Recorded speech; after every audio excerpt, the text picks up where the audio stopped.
General officers, distinguished guests, ladies and gentlemen, again, much like the other two panels, we had an incredibly diverse group with wonderful ideas that have been informed over the last day and a half from this excellent seminar.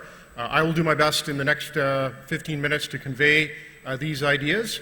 Unlike perhaps the last group, we were not given a question, but rather a topic. As you can imagine, the topic of the armed forces and soft power in the 21st century is very broad.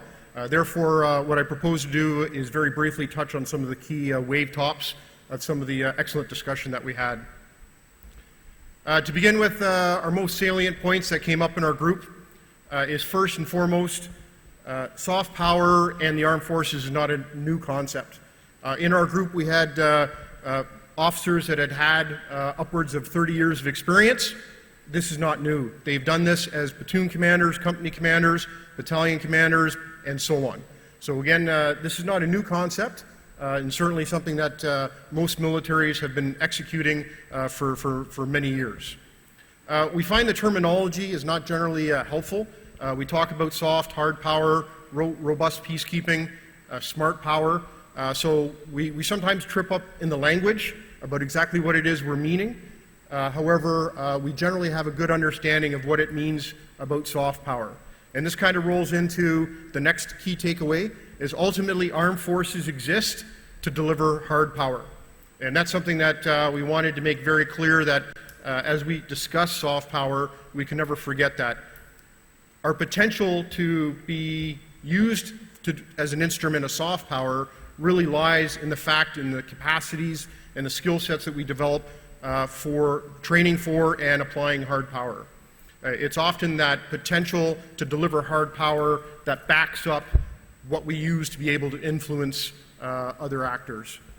Another key takeaway that we had came up very strongly yesterday and again today is the fact that soft power cannot be a substitute for bad policy. And certainly as the folks that are going to execute soft power on the ground, we have to be given very clear guidance, we have to be given very clear objectives, and we have to be given the tools to be able to use the instruments at hand. We spent some time discussing the challenges with measuring the effectiveness of soft power. As we all understand, hard power is the ultimate aim, is you're looking for decisiveness, so that's very easy to measure. You know how many of the enemy you kill, you know if you've stopped the enemy's assault, you know if you've attacked and seized ground. That's measurable. Often with soft power, you're dealing with effectively, because you're dealing with humans, a lot of the measures of effectiveness are going to be intangible. So again, it is always going to be a bit of a challenge, and certainly we had some good discussion about how to wrap our heads around that. We didn't solve it, but certainly something that we wanted to bring to the wider audience. Finally, agility, mission command, and adaptiveness certainly speaks to the complexity of the modern operating environment, and we often discuss that you had to scale from hard power to soft power and back again, so the idea of the strategic corporal, the three-block war, and it speaks a lot to training our forces that they're adaptive and they're agile.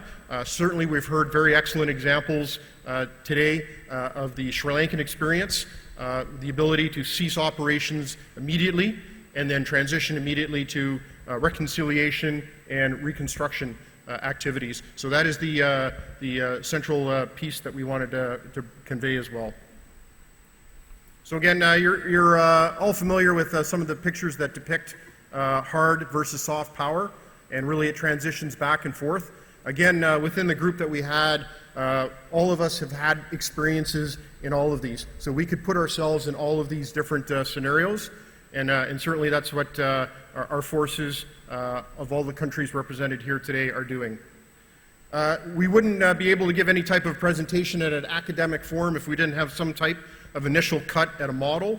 So this is what we propose, and it strings from pre-conflict through conflict to post-conflict, understanding that soft power can be applied across the spectrum. There's a number of different activities that would occur. It's going to range from strategic to tactical, but certainly at the higher end, you have your policy and strategy, and then as you get down to the tactical, you're actually applying tactics, activities, and what we defined as an approach. And this is, again, speaks to the fact that the concept is extremely broad, and certainly you need to be agile and adaptive.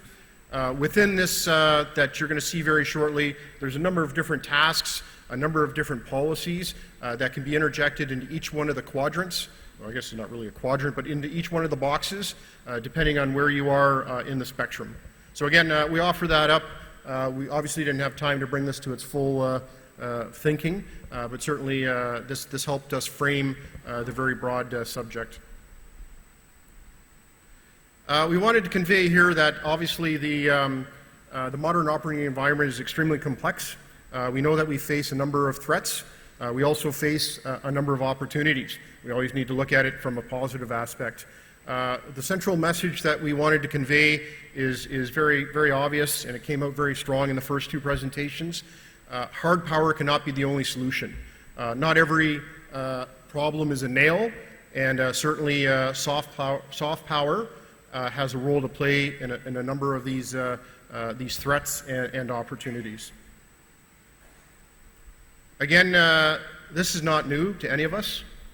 We recognize ourselves in all of these pictures, and we certainly need armed forces whose primary function is to defend our nations, but given the professionalism that they have, they can scale back to achieve a range of national objectives.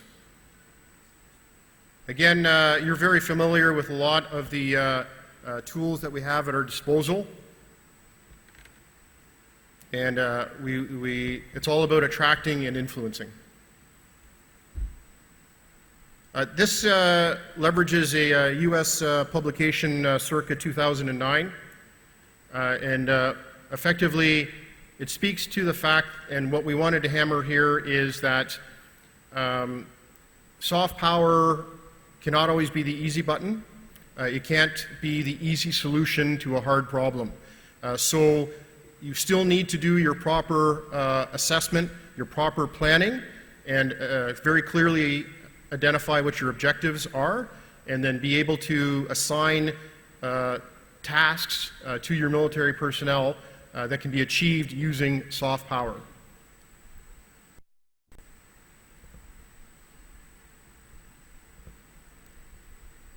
And again, we saw an excellent example last night with the culture show, with the most fantastic dancing and music of the strength and the effectiveness through soft power that a military can achieve. So certainly well done for last night's excellent event. And again, we're all proof of the pudding right now, having an excellent opportunity to do military-to-military engagement, working in the margins to build our networks, to build our friendships for the next generation. I won't spend too much time on this because this was covered. This is not an all-inclusive list, but certainly there are a wide range of actual military activities that can achieve elements of soft power, or can achieve the objectives of soft power. We certainly spent a lot of time talking about peacekeeping, and whether it's peacekeeping, peace enforcement, peace support operations, whatever Chapter 6 is now becoming. Certainly that's our problem, I think, to solve over the next period of time. Disaster management, again, a theme that came out very strong during the course of our discussions. Counterterrorism was another theme that came up very often. Certainly the officers from the Sri Lankan Army that were in our syndicate spoke about how effective military force can be in assisting the state in achieving its counterterrorism objectives.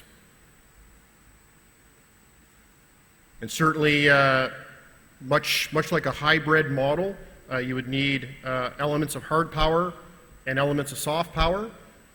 And sometimes that hard power is happening first, soft power following up. Sometimes you need to transition back to hard power to deal with flare-ups. Hearts and minds obviously will be a theme very familiar, and certainly, again, we've had excellent examples of real-time, how a very comprehensive approach can be followed. So to kind of conclude very quickly, again, soft power is nothing new.